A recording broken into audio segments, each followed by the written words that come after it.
Ça y est, c'est bon? C'est bon? Ça y est, c'est bon? Alors, bonjour tout le monde, bonjour messieurs, dames. Le café culturel Belleran a le plaisir encore une autre fois d'accueillir Saïd Ben Youssef, que voici. Mais avant de commencer, j'aimerais bien faire une petite synthèse.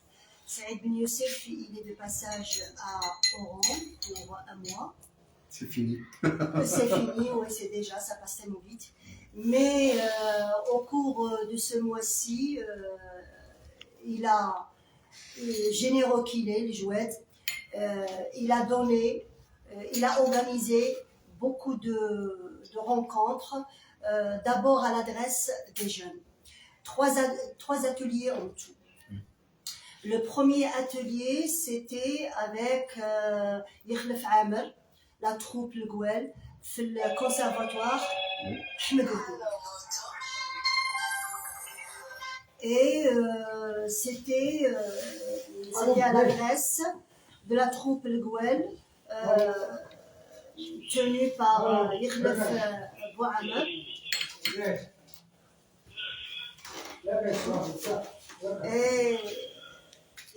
Et c'était de jeunes adultes. Et il a essayé de faire un atelier avec eux et d'approcher le théâtre selon le système de Actor Studio, n'est-ce pas, entre système et méthode. Avec l'éditeur Barégi, il faut aller vous les oui. Je suis en direct, voilà. Pardon. Le deuxième atelier, c'est l'atelier organisé, préparé par Lilia Belal, l'Olympe des Lettres, et c'était aussi un atelier à l'adresse d'un jeune public, des élèves de 15 ans, 16 ans, et à qui il a ouvert, Saïd Ben Youssef, il a ouvert des perspectives de jeu, c'est-à-dire comme c'est un public frais, qui a beaucoup de prédispositions, il a essayé d'ouvrir. Oui, de les ouvrir justement. À aimer, voilà, en général, le jeu, l'univers du théâtre. Voilà. C'est un jeune public. Et à ce qu'il paraît, c'était très bien réussi. C'est formidable. Ouais, bravo à Lilia Belal, parce qu'elle a permis à un jeune public de... Qui avait un substrat culturel assez intéressant. Donc c'est des jeunes de 15 ans, 16 ans, mais qui ont un assez. Ouais, c'est dans leur programme.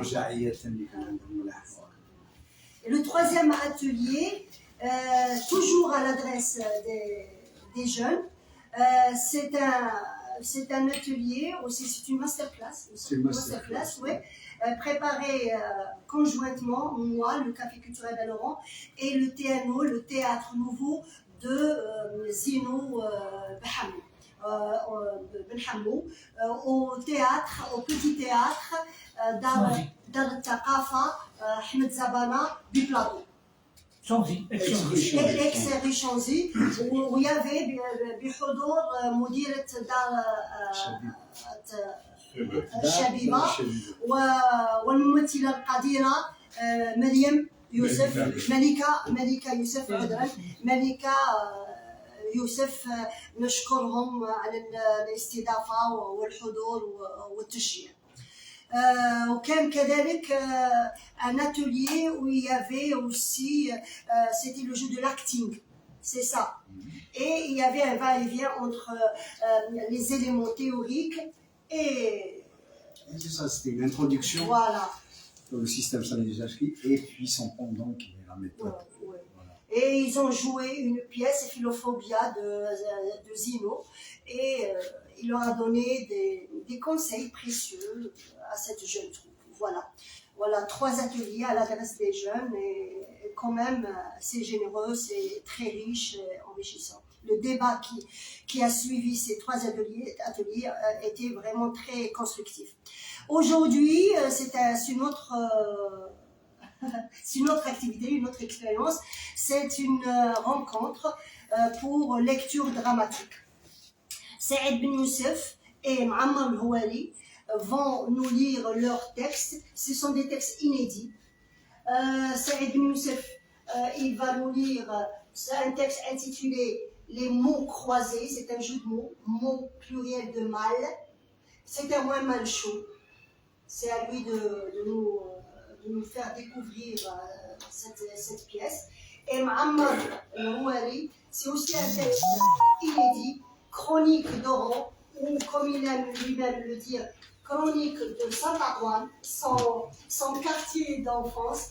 Et attendez-vous à des belles surprises, parce qu'entre Ma'ammar al-Rouari et Saïd, il y a des interférences, des souvenirs, il y a une mémoire commune, voilà, partage. Et quand il y a des souvenirs en commun, croyez-moi, c'est très... Voilà, sur ce, je vous dis bonne rencontre et à vous la parole, messieurs. Bon. Tu n'as pas présenté oui. Non, j'ai dit Oualim Ammar. Qui est à la place, ouais, c'est la fois. Chroniqueur et Voilà, c'est. Avant de commencer, il faudrait que je plante le décor. C'est des portraits de personnes et des situations de personnes qui ont habité le quartier de Saint-Antoine en France. Donc, Saint-Antoine, c'est un quartier qui va de la rue de Tlemcen au boulevard Mascara.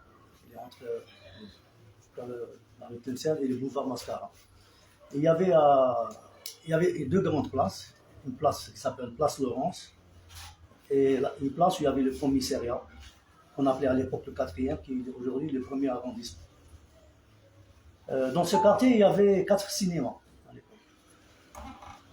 Il y avait le cinéma Victoria, il y avait le cinéma Magique, il y avait le Rex et il y avait l'Eldorado. Le Rex, il passait surtout des films hindous et des films arabes. Et il y avait aussi, dans ce quartier, il y avait 3 bars aussi. La place Laurence, la rue de Ligné et la rue de Tlemcen. Les enfants scolarisés, ils allaient à l'école Pasteur. Il y avait 2 écoles, l'école Pasteur aussi, l'école Pasteur pour garçons, qui étaient situées à Dijlida, c'est-à-dire pas le boulevard. Il y avait juste le boulevard Mascara, on traverse le boulevard Mascara et il y a une place, il y a un bâtiment. Avant, il y avait on appelait un bassin, parce que c'était un lieu où les femmes lavaient le linge et tout ça. Et après, à la place de ce bassin, on a érigé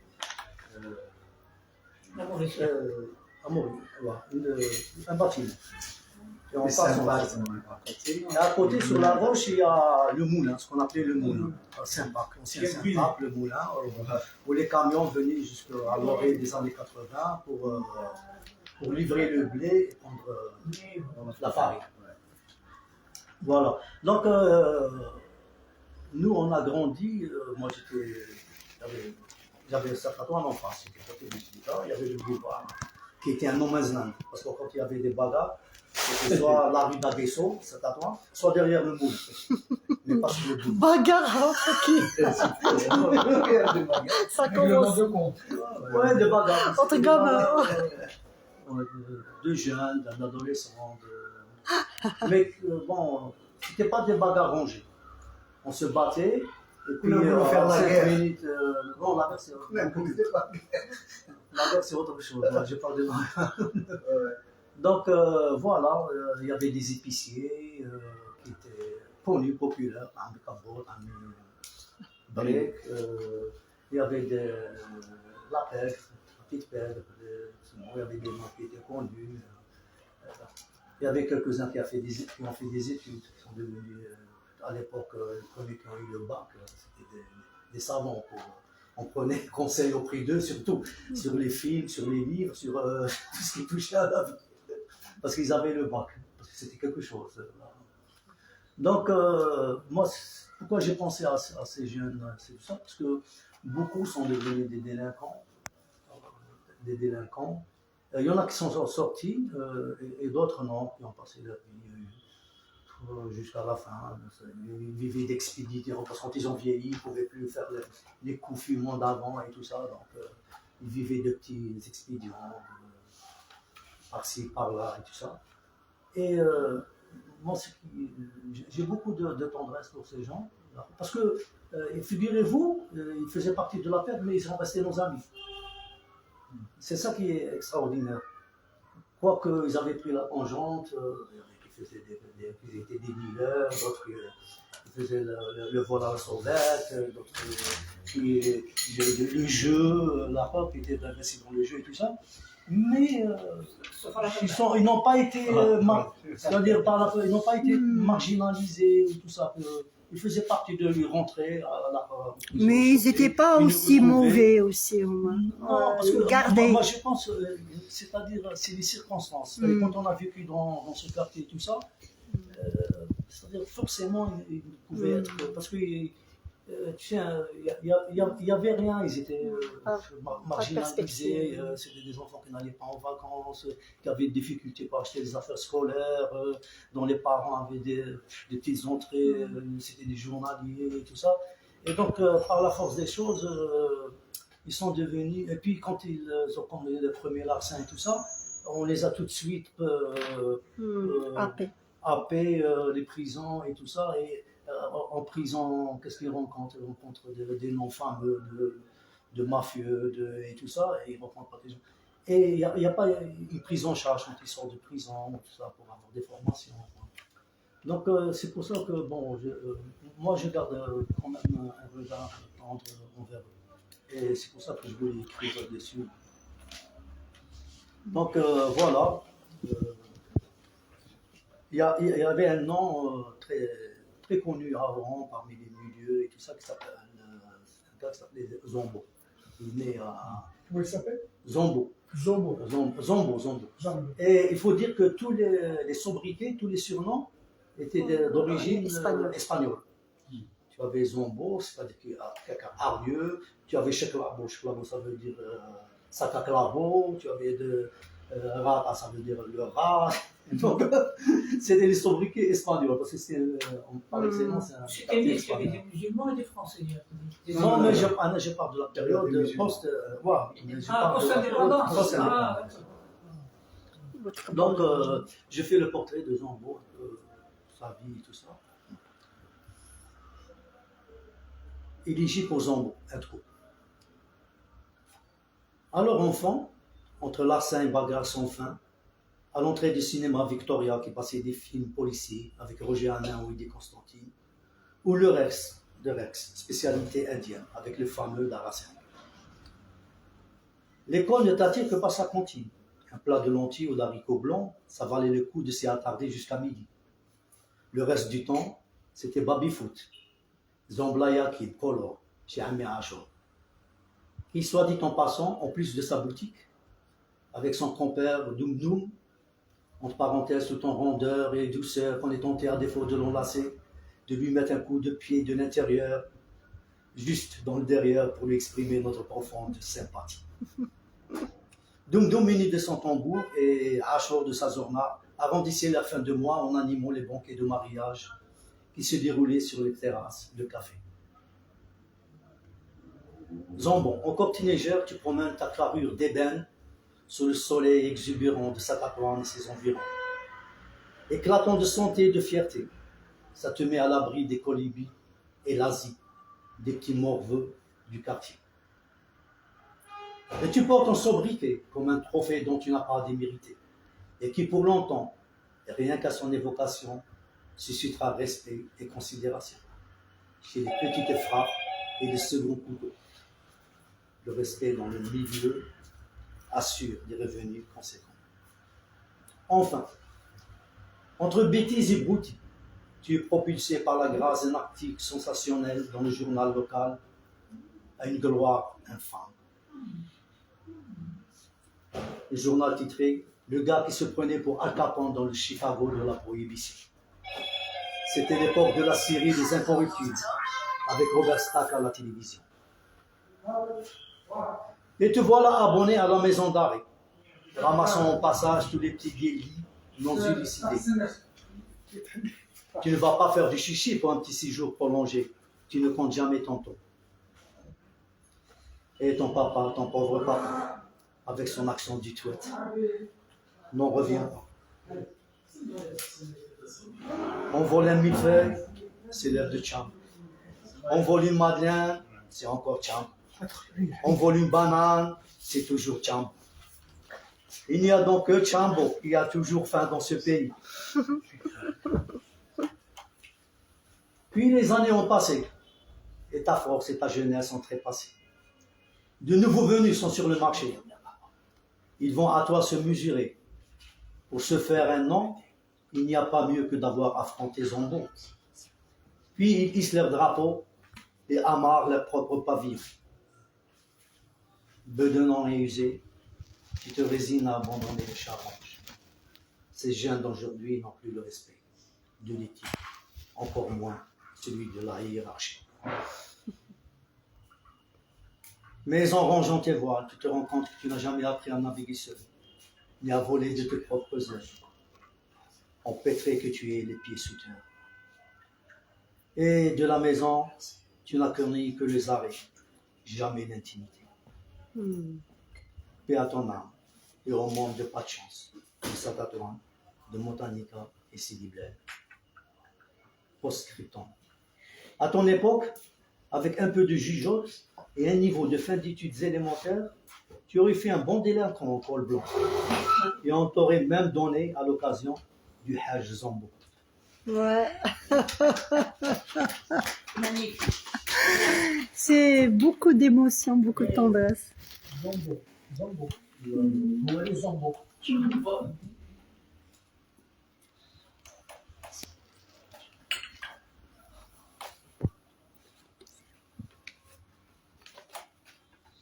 Voilà le deuxième texte. Ouais.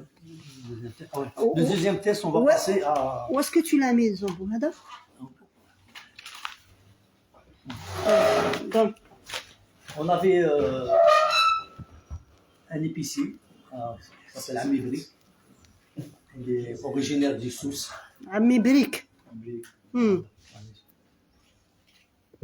Amibrik l'épicier, célibataire endurci, trônait comme un roi derrière son comptoir en bois, avec dans le dos l'arrière-boutique qui lui faisait office de tour. Coiffé à longueur d'année du chéchia, que je devine avoir été d'un beau rouge cramoisé sur l'état du chapelier, avant de ternir sur sa tête des garnis, et d'un tablier bleu délavé, à force d'être enfariné. Enfant, dès qu'on franchissait le seuil de son magasin, on était accueilli par un son paternel. « Mon fils !» en français, s'il vous plaît. Affectueux, mais ferme. Il fallait vite passer les commandes et vider les lieux pour céder la place aux ménagères avec lesquelles il faisait de meilleures affaires, tout en ayant l'opportunité, on ne sait jamais, de trouver auprès d'elle des chaussures à ses pieds. Hamid, notre voisin, toujours taquin avec sa mère, veuve depuis des lustres, l'incitait non sans malice à convoler en juste noces avec l'épicier. Il n'a ni famille ni enfant, tu hériteras en peu de temps de son grand magot. Je sens que Dieu, dans sa miséricorde, ne va pas trop tarder à le rappeler auprès de lui. Et on sera définitivement à l'abri des pénuries de ravitaillement. Amibrik passait d'un sourire de bonheur à un rictus menaçant. Brandissant une vieille pile d'air quand on l'entretinait avec nos hésitations entre un chewing-gum cow-boy et un zigomar, alors que les clients languissaient de se voir servir. Mais il n'est jamais passé à l'action. Lui-même avait un cœur d'enfant. Et par ailleurs, il aurait eu maille à partir avec notre parentèle, qui était de même sa fidèle clientèle. Bien des années plus tard, l'ayant perdu de vue, après moult péripéties, je le croise par un heureux hasard dans une ruelle de Casa, au sortir d'un bazar. Coiffé de sa légendaire chéchia et portant une veste d'un bleu indigo encore lumineux qu'il avait troqué contre son éternel tablier. En me voyant, il aboua son légendaire sourire de bonheur et me gratifia d'un affectueux « Mon fils !» avec une accolade complice dont je porte le souvenir comme une douce friandise. C'est bon. Casa au Maroc, la Casa. C'est beau, hein?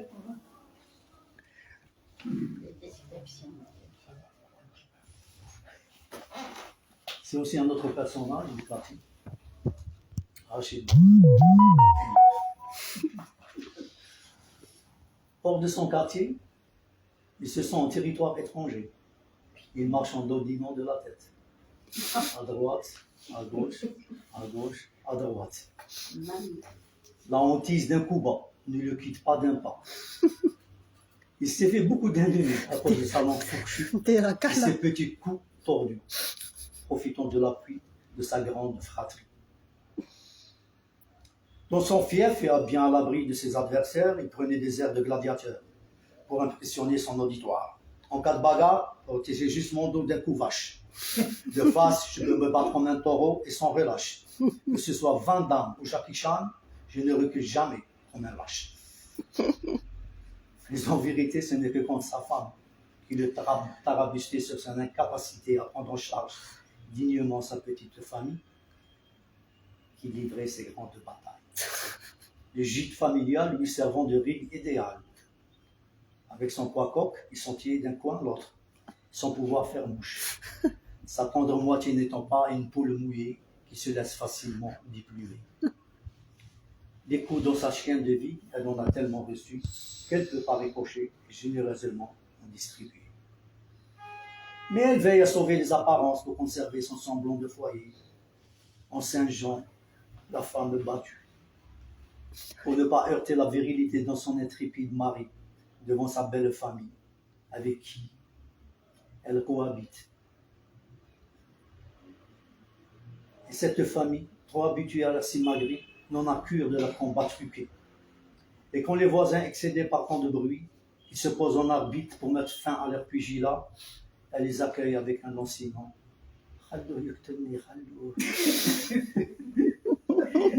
Qui, en termes codés, annonce la fin des hostilités.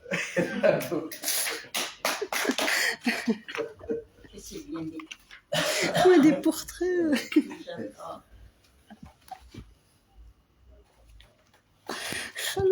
Ça m'a goûté avec la musique taha. Ouais, bon, c'est un truc qui est destiné pour un spectacle. Des supports musicaux et des images. Qada. Qada el-Jinn. Kader.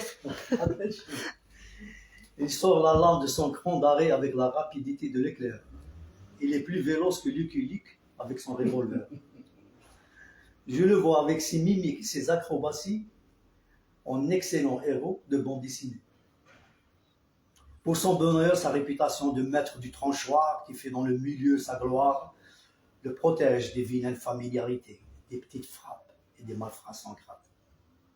Qui se tient à bonne distance de son territoire, s'évitant sa colère et sa lame acérée. Que Dieu merci n'a jamais eu à l'utiliser. Cela lui a épargné les visites guidées des tribunaux et les repas gratuits des maisons d'arrêt. Vivant d'expédients, il fait son micmac en solo, évitant de se mettre à dos, flicaille ou mafieux. En loup solitaire, il mijote ses propres recettes d'appât pour arrondir ses fins de mois. Alors que j'étais un jeune blanc-bec, voulant déployer ses ailes pour atteindre le ciel, j'ai sollicité son concours pour un éventuel aller-retour. Il me fourgua un sachet de son cru, une poudre de perlimpinpin que j'ai fourré dans une phrase pour un petit joint. J'eus beau aspirer, sa fumée ne m'avait rien inspiré. Moi qui m'attendais à planer, je ne pouvais même pas décoller. J'ai dû apaiser mon mal de tête avec un cachet calmine de chez Amé Cabot épicier, qui s'est targué que son aspirine était plus efficace que celle du pharmacien du coin, qu'il prenait pour un concurrent déloyal. Mais à Qada, je ne tiens pas rigueur. J'ai laissé tomber l'affaire. Son arnaque me fut salutaire. Bien plus tard, Amsterdam étant déjà débarrassé de mon duvet, barbe et moustache bien fournies, j'ai pu résister avec vigueur aux vendeurs angéliques des paradis artificiels. Et puis je l'invitais à l'occasion à prendre un verre non halal quand je le croisais hors de son fief, qui s'étendait de sa tatouane au musée, où il n'avait jamais mis les pieds. En passant par Tahtaha et Sidi Bled. Avec un verre dans le nez, il répétait à satiété pour faire bonne figure en ma compagnie. Soyez compréhents, les cosmonautes. Ne crachez pas dans la soupe après avoir mangé à votre faim, comme l'a dit Jacques Brel, qui doit se tordre de rire dans sa tombe du cimetière de Calvaire. Un jour rencontré au bain mort, Moulay Yacoub, à Sidi Bled, en chaleur et vapeur, et nos corps en sueur, il relâcha ses défenses. Et Allah a des confidences. Je lui ai inspiré confiance. Laissant parler son cœur sans aucune pudeur, il déploiera son éternel célibat. Alors que son frère cadet, un gros barak, qui avait fait son chemin un coup de poing dans les jeux de hasard clandestins, exploitant plusieurs tchik-chekas dans l'ancêtre de la Tahtaha, était lui à sa 4e dulcinée. Il avait goûté à tous les péchés et il voulait finir en homme rangé, à la tête d'une petite famille qui lui donnerait une respectabilité. Finalement. Vas-y, pas.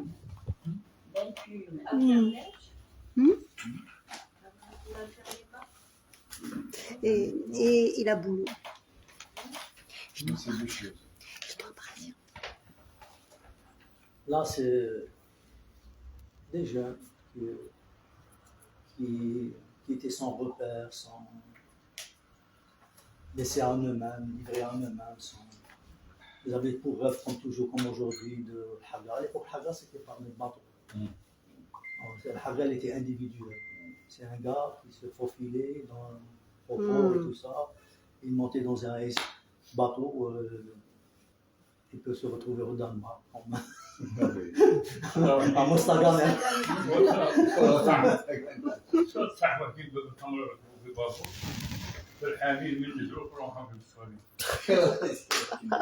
C'est les chikours. Des chikours. De pauvres types avec de grandes gueules, qui le plus souvent tapissent les murs des prisons et garnissent les portefeuilles des avocats. Ils finissent par connaître les arcanes de la justice et les maisons d'arrêt, ses appendices. Et à la longue, se sentent comme chez eux, confondant maison et prison. De la vie de jeunesse, vivant loin de ces rivages, ils n'en connaissent que l'âge, ni les romances innocentes, ni les douces folies, encore moins les passions dévorantes, qui en sont l'apanage et font partie de leur bavardage. L'amour. L'amour est vécu comme un sentiment qui avilit, et les mecs et leur virilité. On en fait le deuil avec un tatouage solennel. Seule ma mère. Puis au rythme des peines carcérales vient s'ajouter pas d'amis, pas de chance, Dieu sait le sait. Un compendium de l'érotisme social. Et pour déjouer les pièges d'hypothétique en sorceleuse et rester fidèle aux vœux d'un amour filial, on écrase le bout incandescent d'un maigre brûlant sur sa vierge peau, tel un indélébile talisman contre le foudre de la passion. Entre une plainte au pénal et un mandat de dépôt fatal, ils passent plus de temps à l'ombre qu'à les arder au soleil. Du coup, ils ne font jamais de vieux os. Et à la fin du purgatoire, ils ne sont que l'ombre d'eux-mêmes, des êtres hagards.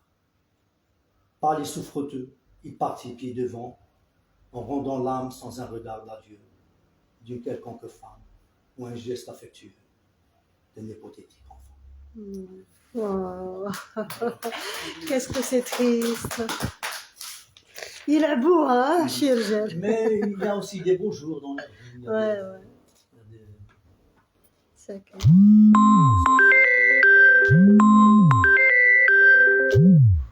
Tiens, ça s'appelle les beaux jours. C'est bon. Quand ils réussissent un coup diabolique, qui leur procure énormément de fric, ils sont aux anges. Ils remercient Dieu et lui font louange pour sa bonté envers les awalis. Ils se partagent le butin selon le mérite et le rang de chacun, réservant une bonne partie pour les femmes de petites vertus.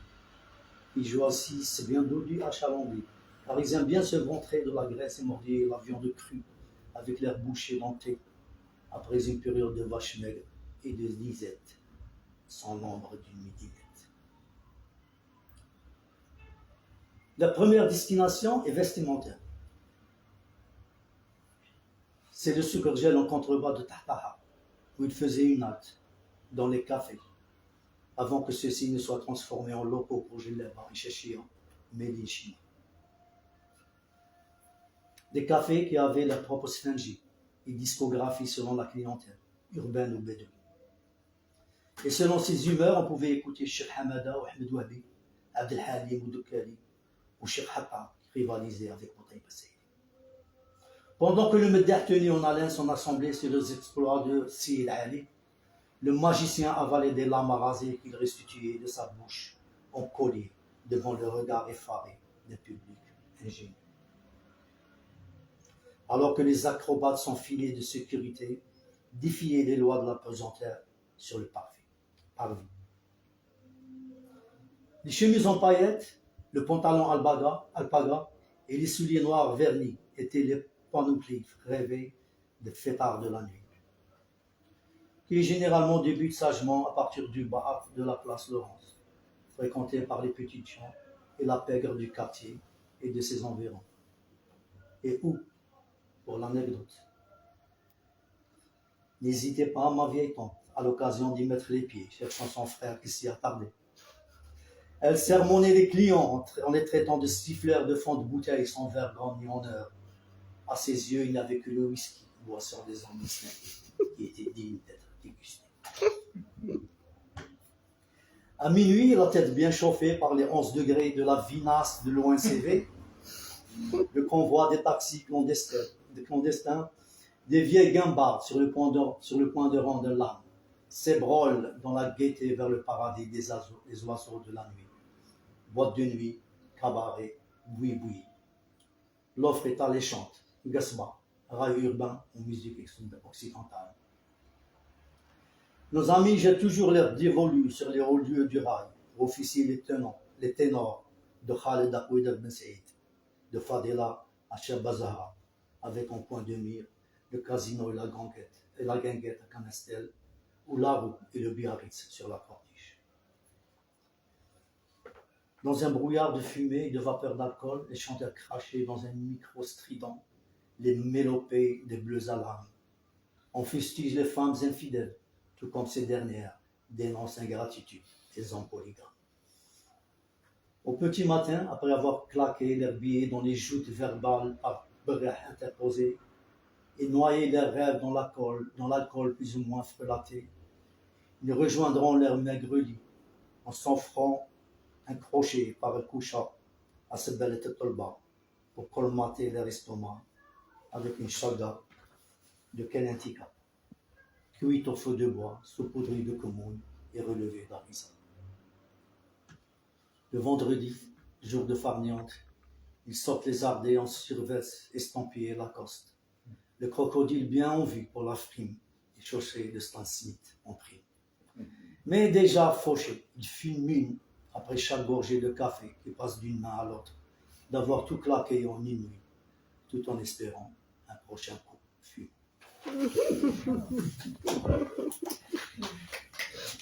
Bravo.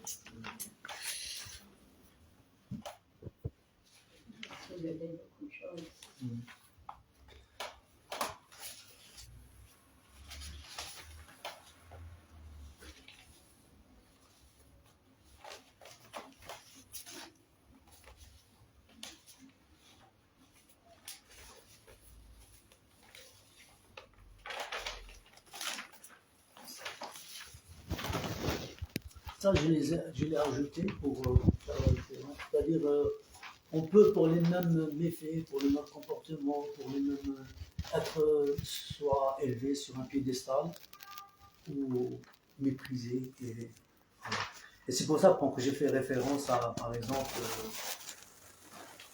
au barbaresque, au temps des Ottomans. Je sors de ça. C'est pour faire un parallèle avec du temps des Ottomans, ils étaient pirates ou corsaires, pour leur compte ou pour des tiers. Ils écumaient les mers en faisant main basse sur les frégates et leurs équipages, femmes de cour et leurs pages, qu'ils libéraient contre rançon ou vendaient comme esclaves. Vivant à califourchon, entre mer et mer, entre terre et mer, aux épousailles ne songeaient guère. Dans leurs pesantes exarcelles, il y avait de quoi satisfaire les exigences pécuniaires des belles courtisanes. Et pour assurer leur vie de cocagne, ils promenaient leurs propres galères, du Levant jusqu'en Espagne, en passant par Chypre et Malte, défiant les vaisseaux des empereurs et la fureur des grandes tempêtes. Et quand ils passaient de vie à trépas, dans l'air lié au combat, c'était sans peur et sans émoi. Et ruisselant de sang, scintillant d'or, ils passaient à la postérité, dans la mémoire du pays, autant que maître incontesté de la Méditerranée. Très bien. Tu restes encore un texte? Non, oui. Le dernier?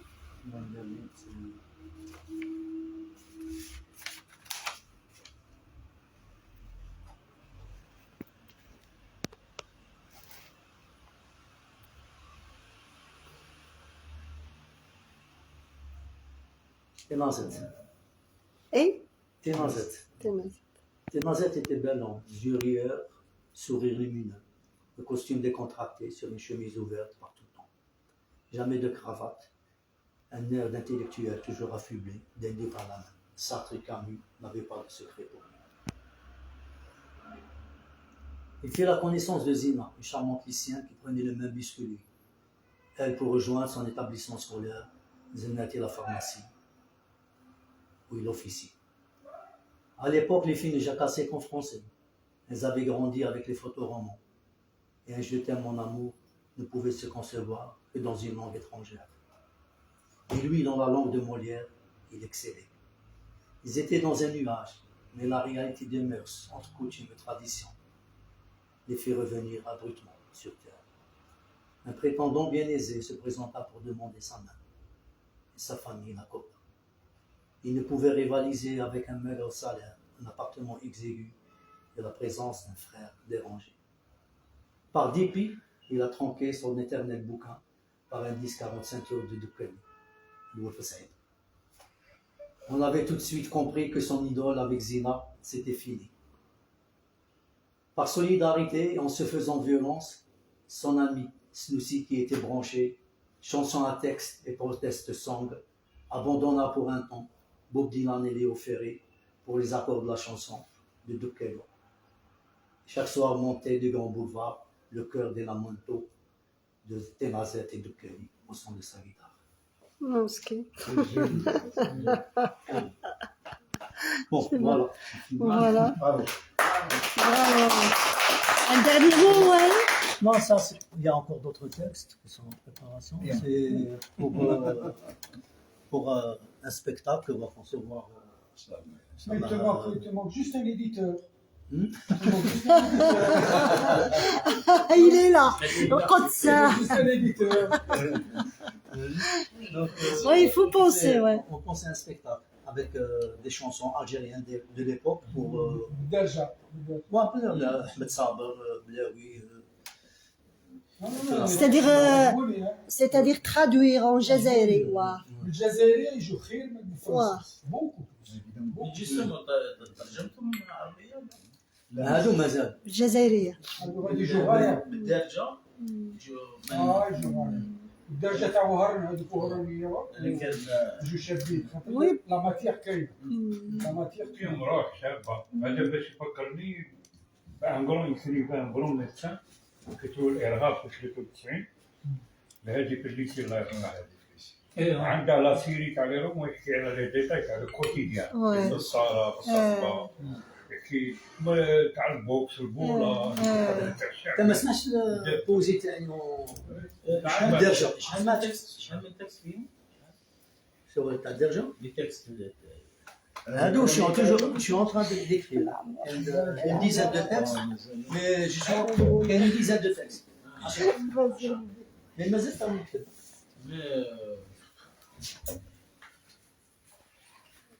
غادي نقرا لكم كالكو بالدرجة يتلاقوا في ان ليفر باش يتحفظوا أي. لانه حتى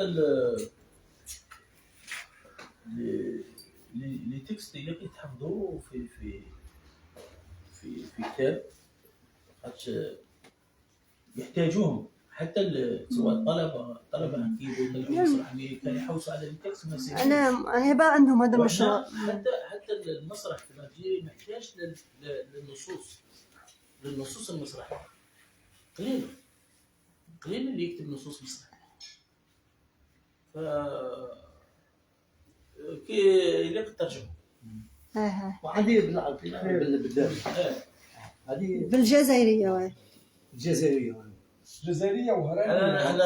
انا في المسرحيه اللي طلعتها في الماستر تاعي في علولة عطوني تكست بالفصحى، وقعدنا مع التكست حتى رديناه بالدارجه. لان الدارجه تحسها اقرب الشعبيه للجمهور باه يحس به. وهذاك النص حسيت باللي كي رديته بالدارجه يعطيك المعنى ويعطيك المطلوب من النص اكثر من الفصحى.